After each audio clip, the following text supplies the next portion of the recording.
The right-hand side of your picture, and we've got Moffatt and Casson, and we've got on the left-hand side of your picture a Duvernay-Tardif and late substitute Carling Zeeman in the bow seat.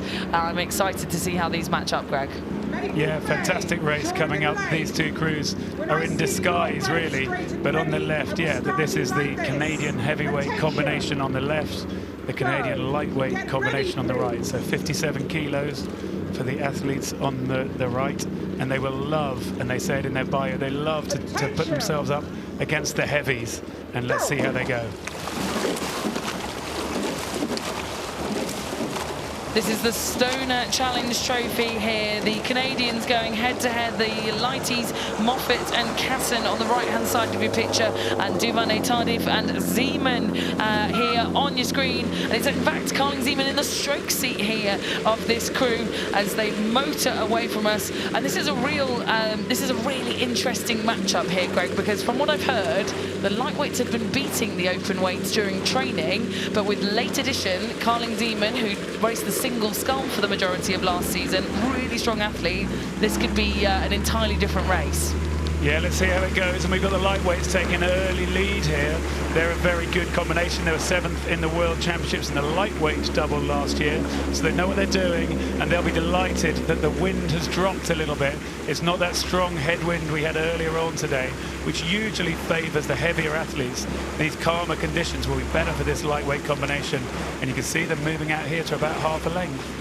Yeah, this combination of Jill Moffatt and Jenny Casson from the Shawnigan Lake School, Canada, are trying to get an early head start here on the open weights that I'm sure will sort of chunk down the course. And Carling Zeeman and Mary Lou Duvernay-Tardif, the 23-year-old in the bow seat, will have to try and, I think, power through.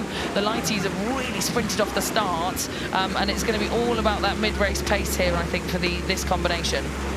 Yeah, that's right. It's about the mid-race pace, what they settle into now. And what we know is that Katie Clark was sitting in that double scull when they raced just a few weeks ago out in Varazia at the World Cup. She is not in the boat today. Carling Zeeman came in yesterday. She was the Canadian single sculler at the Olympic Games, where she finished in 8th place. So we've got to wonder whether she might be a stronger athlete, whether she might strengthen it. But of course, you lose the chemistry as to how they work together. I think the other thing to note as well is that Carling Zeeman actually raced this morning in the Canadian quad in the Princess Grace. So not many people at this regatta do 2 races in a day, do they, Greg?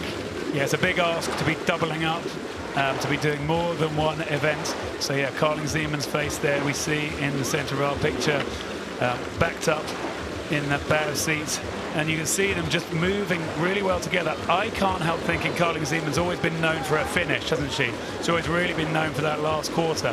Whether the lighties will know that, the lightweight double now on the left of our picture, and no, we've got to get some distance now. We don't want to let her have that big finish in front of the enclosures. You're so right, Greg. They call her the Z Monster, don't they? They unleashed the Z Monster when she was in the single scull.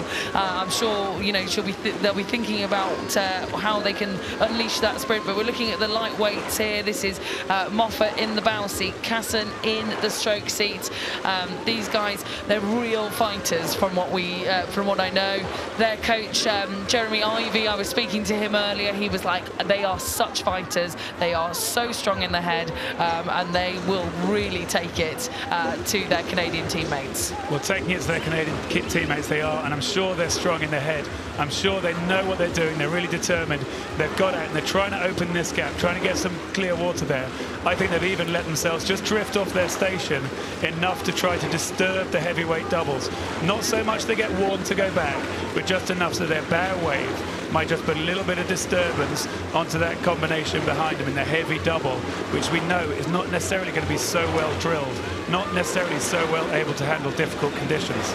Well, do you know what, Greg? I do actually, you know, they're coached by Lauren Fisher, who was formerly the GB rowing team sculling coach. She coached the quad to the Olympic Games in Tokyo for Great Britain. So she's very familiar with Henley Royal Regatta, very familiar with the women's sculling development programme. So if there's anyone that I would trust to drill a crew at short notice in this double scull, I think Lauren Fisher would be a good favourite of mine that I would love to pick. So So I think these guys are very lucky to have her at the helm coaching this crew on the Henley Royal Regatta course. Well, certainly Moffatt and Casson, the lightweights, have said this is their first time coming to Henley. So it is a course where you can get a bit lost. So maybe that kind of inside knowledge might be helpful to now know you're in the middle of the difficult third quarter. It's a long race. It's a longer race than they're used to. It's bumpy, difficult conditions. And again, I can't help me thinking when you see those waves, that the lightweights are going to be riding over the top of those waves really nicely and actually not letting the heavyweights get back to them. Yeah, I'm not sure what the conditions are like on Schwarnigan Lake, but I'm sure being a lake, it does get pretty bumpy and lumpy when the wind picks up. And these guys will not be fazed by that. They'll be jumping on to race at the third World Cup of the season in Lucerne later on this week. This is really good prep for them, and my word, the confidence they'll take if they can get one over on their own open weight team would be pretty amazing. Yeah, well, you always have it in teams, don't you? The lightweight versus heavyweight battle. It's now really limited to the lightweight doubles and the heavy doubles, and it's one that the lightweights always enjoy. The heavies never like, and they never really like it when it goes like this. No, and again, we'll not count our chickens too early though, Greg, because like we've said, we know Carling Zeeman can produce a wonderful sprint when it's asked of her, and there she is in shot there, jumping into this boat late on in the day, having already raced a race this morning, and look at that, the grit of the teeth from Zeeman. She's just said something there to Mary-Lou Duvernay-Tardif in the bow seat, and maybe that's her saying, look, let's go, let's unleash the sprint.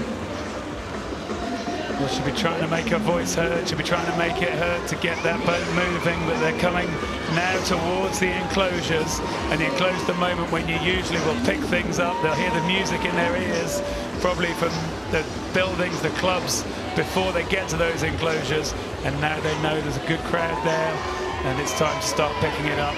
And again, I can't help thinking these lightweights very hard in the head. Jill Moffatt and Jenny Casson, they've come here to take on the heavies, and they're going to be loving this opportunity they get having, and they're taking it with both hands. They are taking it with both hands, and looked on. I can see there coach Jeremy Ivy in the launch. He'll be looking on, and it will be quite the Canadian affair there on the launch, right? All those passengers will be there, and they'll be pleased with the result either way, I'm sure. A Canadian crew in the final of the Stonor Challenge Trophy. There are the other double. They look like they're just kind of steering out into the middle of the course here, Greg. Yeah, I wonder just how they're going to find that little bit of water, that little bit of wash that's coming down towards them. And as you say, in that umpire's following launch, I wonder what that dynamic is going to be like. That each crew is allowed to have 3 supporters sitting behind the umpire, and the dynamic between the 6 of them as we see them there, we'll be thinking, yeah, looking pretty happy to the left of our shot. Yeah, that was Jeremy on the left, Lauren Fisher on the right, the 2 crew coaches front and centre of the launch. But it will be Jeremy Ivy, I think, with the smile on his face into these final few hundred metres, because they've overturned the open weights. Jill Moffatt and Jenny Casson look like they've got enough of a buffer in the bag to row past the progress board with a really comfortable margin here.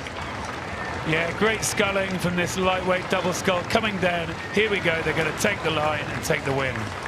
Yeah, wonderful stuff there from Moffatt and Casson in the Stonor Challenge Trophy, and it will be just the quad final for Carling Zeeman tomorrow in the Princess Grace. She won't be having to double up again in the final, but joined by Duvernay-Tardif in the bow seats.